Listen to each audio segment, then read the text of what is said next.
Assalamualaikum warahmatullahi wabarakatuh. Selamat siang Bapak Aji Dedi dan teman-teman kelas CA mata kuliah Etika Bisnis dan Profesi. Hari ini kami dari kelompok 2 akan mempresentasikan hasil diskusi kami mengenai review buku Akuntansi Pertanian A Prophetic Legacy. Sebelumnya perkenalkan anggota kelompok 2, ada Dinda Anissa Kodriana, Ripka Apriliani, saya sendiri Maditara Damayanti, dan Frida Grace Grit Simbolon. Pada bab 3 buku ini yang berjudul Nestapa Hilangnya Kesucian, buku ini menjelaskan proses semakin mudarnya akuntansi berbasis kesucian yang ada pada zaman dahulu. Dimulai dari zaman Mesopotamia kuno yang merupakan sivilisasi yang dianggap paling tua karena memiliki dua simbol utama, yaitu pertanian dan akuntansi sebagai representasi tulisan awal. Pada zaman ini, akuntansi dan pertanian menjadi sesuatu yang utama, suci, berbasis ketuhanan, dan belum adanya pengaruh luar.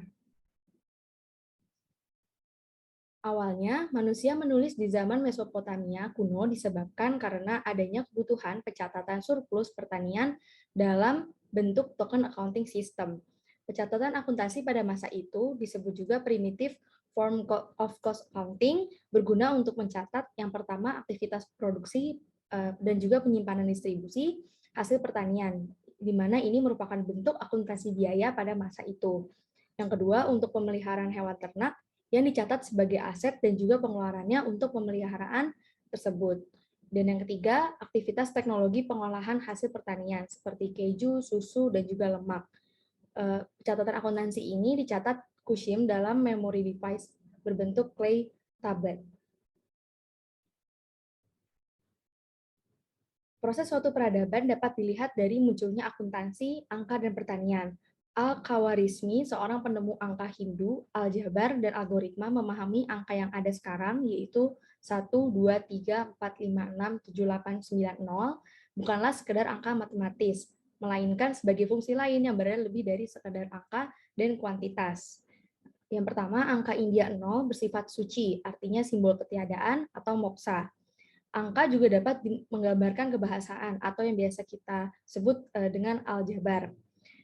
Lalu algoritma sebagai panduan utama matematika pada zaman tersebut hingga revolusi industri 4.0 berguna untuk bahasa mesin dan juga komputasi yang digunakan hingga saat ini. Lalu untuk Pitagoras mengandung aspek ontologis dari kesatuan, yaitu tidak hanya bersifat material dan sebagai kuantitas murni, dan juga menjadi ruang ekspresi atau unity in multiplicity. Seiring berjalannya peradaban, Renaissance, dan revolusi industri di Eropa, merupakan pemicu lahirnya ideologi utama Barat, yaitu liberalisme. Fase industrialisasi ini membuat masyarakat menjadi lebih self-interest, atau bisa dibilang hanya mementingkan kepentingannya sendiri, dan juga menjunjung tinggi teknologi beserta uang sebagai sesuatu yang sangat diutamakan. Nah, karena adanya self-interest ini, nilai kemanusiaan semakin berkembang, namun menggeser nilai ketuhanan, sehingga kesucian akuntansi mulai bergerak semakin jauh dan mulai melepaskan nilai ketuhanan. Pada buku ini juga dijelaskan bahwa revolusi industri 4.0 semakin menguatkan posisi manusia sebagai makhluk utama di alam semesta dengan the new techno-religion atau humanism religion. Pada bagian ini dijelaskan bahwa tujuan utamanya yaitu mencapai superhuman melalui artificial intelligence atau AI dan bioteknologi melalui sebuah konsep yaitu techno-humanism, di mana di dalamnya menjunjung tinggi weird societies atau Western, educated, industrialized, rich, democratic, dan juga data religion dan dataism seperti big data, financial technology, IoT, dan sebagainya. Berikut ini merupakan bagan evolusi hilangnya nilai akuntansi berkesucian sepanjang masa, yaitu pada awalnya pada masa pemburu pengumpul, akuntansi dalam ruang imajinasi tanpa ruang nyata dalam kehidupan manusia. Di sini, akuntansi belum terlalu berkembang dan menggunakan teknologi yang sederhana. Dapat dilihat bahwa 3 garis ini, warna hijau untuk nilai religi, warna merah untuk spiritual, dan warna abu-abu merupakan teknologi. Pada masa ini, nilai religi masih berproses untuk naik ke puncaknya. Sementara untuk nilai spiritual dan teknologi masih berada di bawah. Kemudian, Pada masa setelahnya, yaitu petani pembudidaya, akuntansi, tulisan, dan angka memiliki misi suci dalam ruang peradaban, mengarahkan revolusi pertanian. Di sini nilai religi berada di puncaknya dengan teknologi madya, dan nilai spiritual dan teknologi masih berusaha untuk naik. Selanjutnya, pada masa pekerja industri, akuntansi, tulisan, dan angka menjadi alat bagi kuasa industrialisasi pada masa revolusi industri. Pertanian tersubordinasi. Di sini nilai religi mulai semakin turun dan dikalahkan oleh nilai spiritual dan teknologi yang semakin naik. Dan kemudian yang terakhir yaitu artificial intelligence. Di sini akuntansi hanya imaji dan fiksi, tidak punya daya, kecuali pencatatan dalam pelaporan bisnis. Industri dan pertanian subordinasi. Di sini sudah dilihat bahwa nilai religi semakin turun dan nilai spiritual dan teknologi semakin tinggi. Selanjutnya akan dijelaskan oleh teman saya. Baik, terima kasih. Jadi selanjutnya bagian ini merupakan ringkasan perkembangan historis, kebudayaan, dan peradaban di mana agama dan kesucian harus dibuang jauh-jauh. Sedangkan diskursus kuasa pangan dan energi melalui perang adalah kemustian sosiologisnya. Masyarakat spiritual tidak perlu berada pada ruang religiositas, tetapi merupakan kearifan spirit yang berkebudayaan saja yang berhadap-hadapan dengan masyarakat material. Sedangkan akuntansi, matematika, dan angka adalah pusat dari perubahan sejarah. Religi dan birokrasi kemudian bagi saya, mengapa menjadi perhatian penting dalam gambar tersebut? Sebenarnya, kata kunci pembeda dari cara bekerja masyarakat dan peradaban dalam ruang dan waktu sejak manusia awal berburu dan mengumpulkan, bergerak menuju pertanian, industri hingga abad informasi saat ini, agama dan sistem akuntansi dan pertanian menjadi substansi penting diskusi sepanjang buku ini. Next.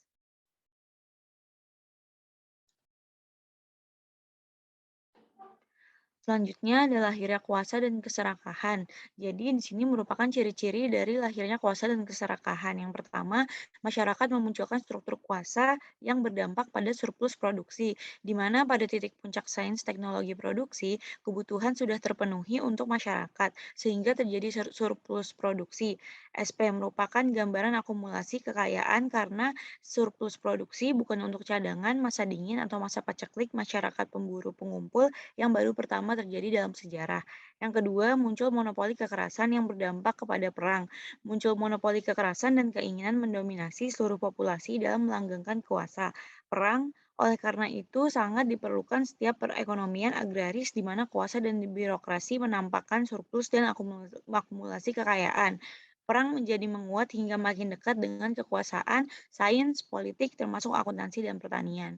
Yang ketiga, akuntansi yang sudah lepas dari jeratan kesucian. Akuntansi selama 700 tahun sebagai dasar membangun aktivitas bisnis, negara, dan kerajaan telah membantu para pemimpin menyusun kebijakan mereka dan mengukur kekuatan mereka. Namun, akuntansi telah berkontribusi pada siklus kehancuran pada saat dipraktikkan sebatas praksis karena praktik buruk serta akuntabilitas yang hanya berorientasi pada representasi materialitas yaitu uang, telah menyebabkan kekacauan, kejahatan ekonomi, kerusuhan sipil, dan lebih buruk lagi. Next.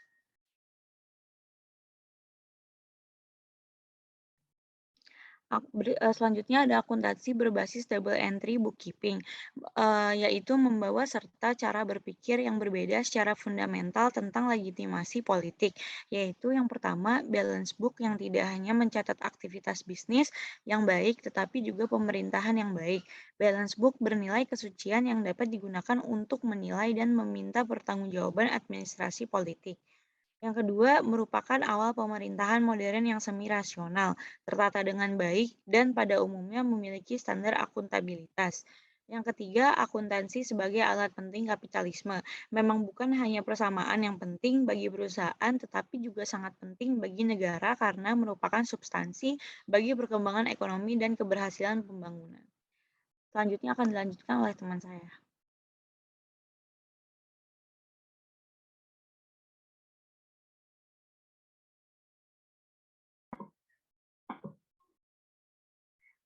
Baik, untuk materi selanjutnya itu materi bab 4, kita akan membahas mengenai perang, yaitu jalan menegakkan kuasa kemanusiaan yang sejati.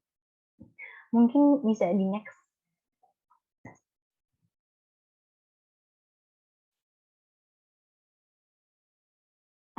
Baik, jadi pada sekitar 9.000 tahun sebelum Masehi, pada saat manusia mengembangkan sektor pertanian dan tidak lagi bergantung pada prosesi berburu serta mulai meninggalkan gua pada saat itu, mereka mengembangkan mitos dan ritual baru berdasarkan pada kesuburan tanah sebagai refleksi keagamaan baru. Membajak sawah dan ladang merupakan ritus baru untuk menggantikan tradisi berburu. Bumi yang subur mengambil alih kedudukan kuasa hewan. Setelah itu, tradisi agama bergerak makin religius, di mana Tuhan yang saut adalah puncak religiusitas. Jalan kemudian berbalik arah dan agama mulai dipertanyakan secara rasional pada agama-agama yang baru muncul, agama modernitas, dan juga sains ilmiah. Mungkin bisa di next.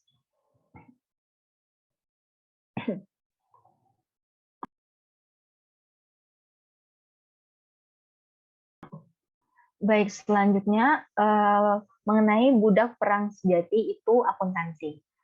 Munculnya saintis, pemikir, intelektual, dan aliran-aliran baru anti-agama seperti liberalisme dan sosialisme Marxis telah memutarbalikkan fakta tentang hal tersebut. Pandangan keras dan tajam sebenarnya telah disuarakan oleh Chomsky pada tahun 2016 dan Bilmes pada tahun 2008. Di ruang-ruang akademis akuntansi pun serangan juga tidak kalah nyaring. Bagaimana akuntansi yang jelas-jelas telah lepas dari agama secara evolutif di masa kini menjadi alat bagi para pencari laba melalui ruang-ruang politik negara, badan standar internasional, hingga matematisasi pasar finansial. Semuanya telah menghilangkan akuntabilitas dan moralitas ahli-ahli agama. Bisa di next.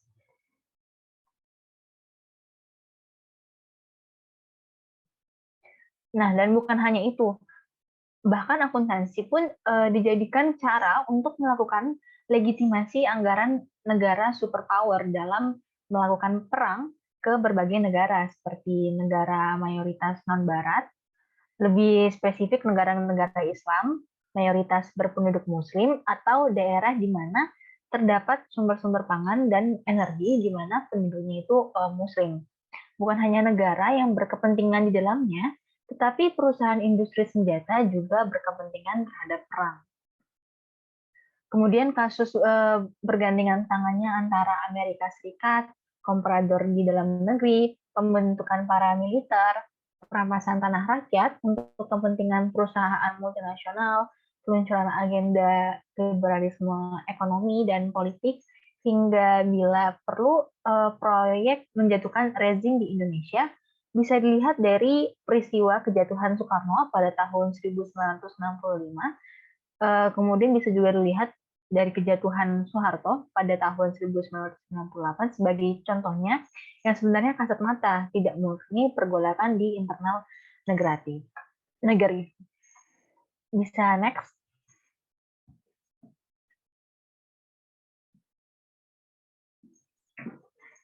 Nah, selanjutnya tulisan Kunto Wijoyo, pada tahun 2016 berjudul Masyarakat Desa dan Radikalisasi Petani. Salah satu artikel dari buku beliau berjudul Petani, Priai dan Mitos Politik juga menegaskan adanya ketegangan politik antara kepentingan liberalisme dan jalan kemerdekaan Indonesia yang memunculkan para militer di tengah berkecamuknya pertarungan kepentingan sosial ekonomi berkenaan dengan penguasaan tanah dan politik aliran.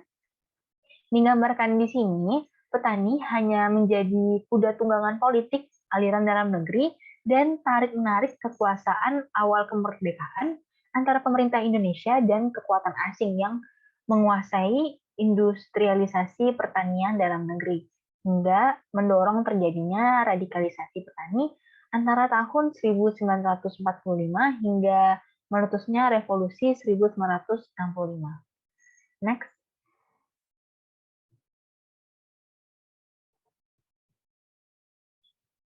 Nah, jadi pandangan jernih Armstrong pada tahun 2016 ini menunjukkan bukan agamalah yang mempunyai sifat dasar bengis, melainkan wajah baru modernitas yang nyata-nyata anti agama tradisional. Agama baru berbasis sains dan teknologi modern, bebas Tuhanlah yang menjadi penyebabnya. Muller pada tahun 2010 menegaskan bahwa bukan agama yang menjadi mesin penghancur, tetapi realitas perseteruan abadi geopolitis yang sangat kecil kaitannya dengan agama, tetapi sangat erat gesekan kepentingan, persaingan, dan pertikaian budaya dan juga politiknya.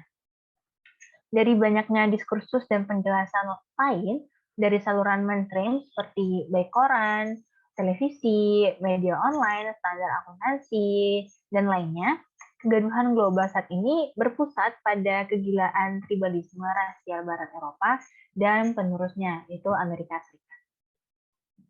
Bisa di next.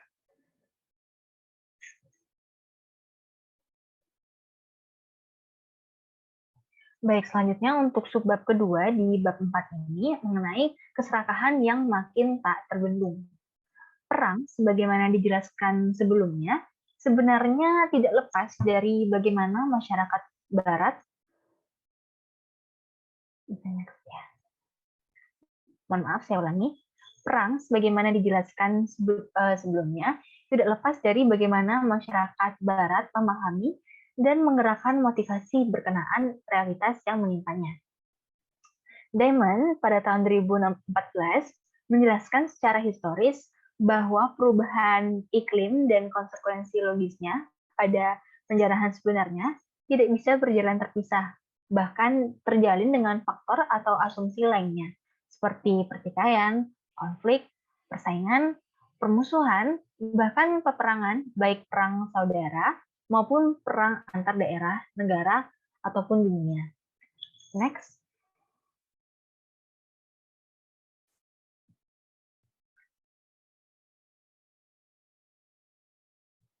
Nah, kasus-kasus perubahan iklim alami yang kerap dibahas itu antara lain adalah melebar dan menyusutnya lapisan es benua selama zaman-zaman es yang dimulai lebih daripada 2 juta tahun silam. Zaman es kecil dari sekitar tahun 1400 sampai 1800 Masehi dan pendinginan global menyusul letusan dahsyat Gunung Tambora di Indonesia pada 5 April 1815. Letusan itu akhirnya menyemburkan sedemikian banyak debu ke atmosfer atas sampai-sampai jumlah sinar matahari yang mencapai tanah berkurang selama debunya belum turun. Dan itu menyebabkan kelaparan di mana-mana. Bahkan di Amerika Utara dan Eropa akibat suhu yang dingin dan hasil panen yang berkurang pada musim panas tahun 1816. Bisa di next.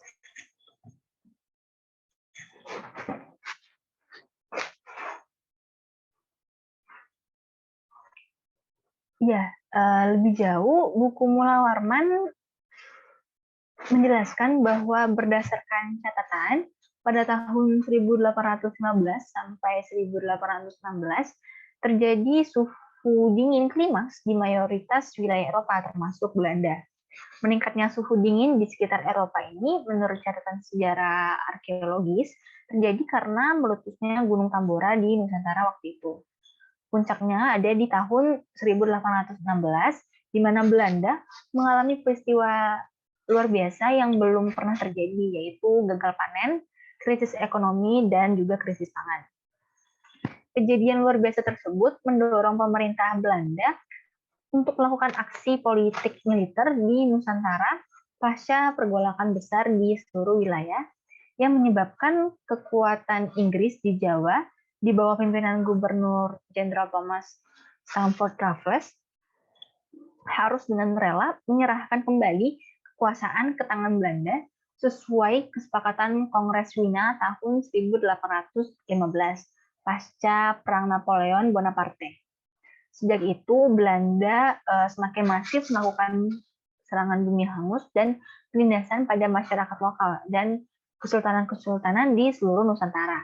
Tujuannya pastinya adalah untuk menutup defisit keuangan negara. Bisa di next.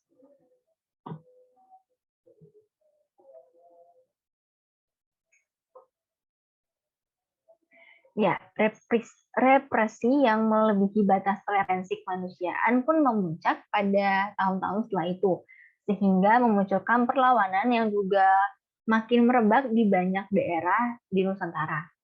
Salah satu yang paling fenomenal adalah Perang Diponegoro pada tahun 1825 sampai 1830. Kekalahan Pangeran Diponegoro karena tipu daya Belanda tahun 1830 menyebabkan Jawa runtuh dan secara total diambil alih Belanda. Sejak itu hingga tahun 1870 adalah simbol dimulainya praktik pertanian demi akumulasi laba melalui sistem tanam paksa oleh Belanda di seluruh Nusantara yang akan diakumulasikan dengan program liberalisasi ekonomi tahun 1870 sampai 1901 dan ditumpuki lagi dengan program liberalisasi pendidikan tahun 1901 sampai 1942. Next.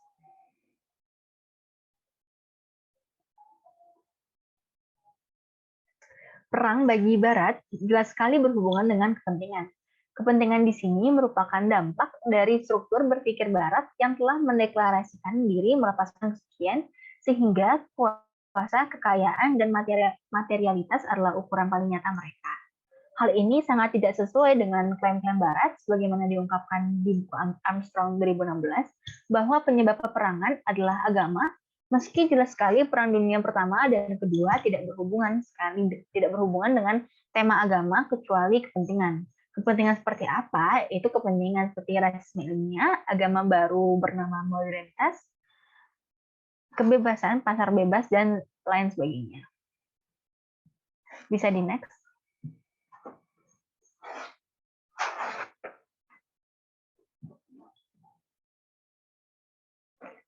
Ya, jadi Armstrong dalam penutup bukunya mengatakan tidak arif bila menyematkan agama sebagai pusat perang dan kekerasan. Sampai dengan periode revolusi industri dan kuasa sains teknologi yang kemudian menjadi agama baru itu, bahkan ditegaskannya rasisme ilmiah yang dikembangkan pada masa modern menggunakan pola kebencian agama kuno dan menginspirasi genosida Armenia dan kem-kem kematian Hitler. Tidak benar bahwa agama bersifat agresif, bahkan di sepanjang lintasan sejarah peradaban dunia, agama merupakan alat untuk mengerem kebrutalan, seperti misi ahimsa dari Gandhi yang mengambil tradisi Hindu, proses meditasi dan sufisme di banyak agama, seperti Islam, Kristen, Yahudi, dan semua adalah untuk mengendalikan sikap bengis manusia. Bisa next. Untuk selanjutnya akan dilanjutkan oleh rekan saya. Baik, terima kasih. Selanjutnya adalah bab yang kelima terkait agenda terselubung dari revolusi industri. Boleh di next. Subbab pertamanya adalah terkait dengan dilema Ibrani dan semangat kebebasan. Next.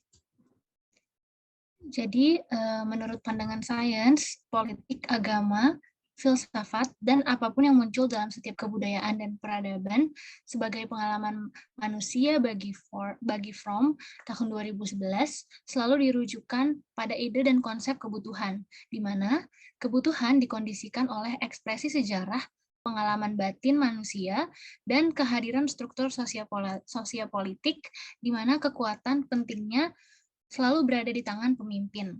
Konsep Tuhan sendiri, meskipun dianggap sebagai ekspresi sastra tertinggi dari epos kemanusiaan dalam sejarah kebudayaan, tetap saja dianggap menurut Fromm ini adalah non-aistic mysticism, hasil dari evolusi bertahap, mulai dari interpretasi berjalin berkelindan dalam lintasan sejarah yang lama, sekaligus semakin masif menuju tahap indoktrinasi dogmatik hingga pemeliharaan kuasa melalui jejaring sistem nilai atau filsafat, kerangka berpikir sains, perangkat penunjang teknologi, dan struktur birokrasi yang dominan. Jadi, memang berdasarkan pandangan Fromm, ada saatnya di mana Tuhan sebagai konsep non-aististik mysticism, bukan lagi sebagai zat teistik, tetapi hanya menjadi bagian evolusi sejarah.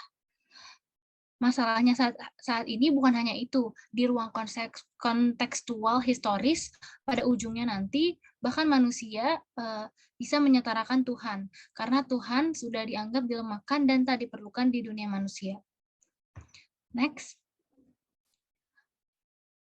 Selanjutnya adalah terkait mengapa manusia bisa berpotensi menjadi setara dengan Tuhan. Bukankah Tuhan adalah zat yang tak sama dan tak mungkin disamai oleh manusia?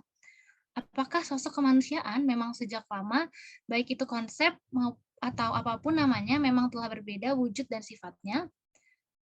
Menurut Fromm, dari Alkitab memiliki logikanya sendiri, karena karena manusia sejak sebelum kejatuhan memang sudah menjadi independen dan memiliki sifat bebas, berbeda dengan makhluk lainnya.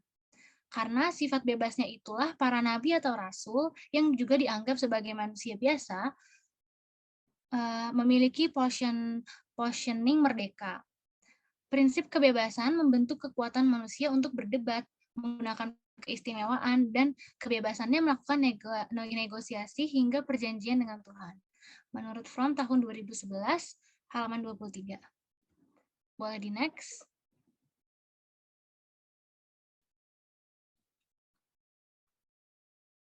Selanjutnya adalah terkait revolusi pertanian.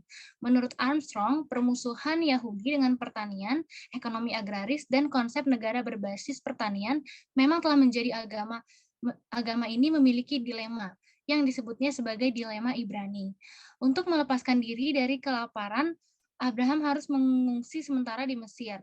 Sementara putranya Ishak harus meninggalkan kehidupan penggembala dan mulai bertani selama masa kelaparan, tetapi menjadi sangat sukses sehingga dia diserang oleh raja-raja tetangga yang ganas. Begitu juga dengan nabi-nabi dan tokoh-tokoh penting lainnya di Perjanjian Lama Yahudi, semua berkenaan dengan interaksi yang tak lepas dari agama, Tuhan, keadilan, rakyat, serta pertanian. Boleh dilanjutkan?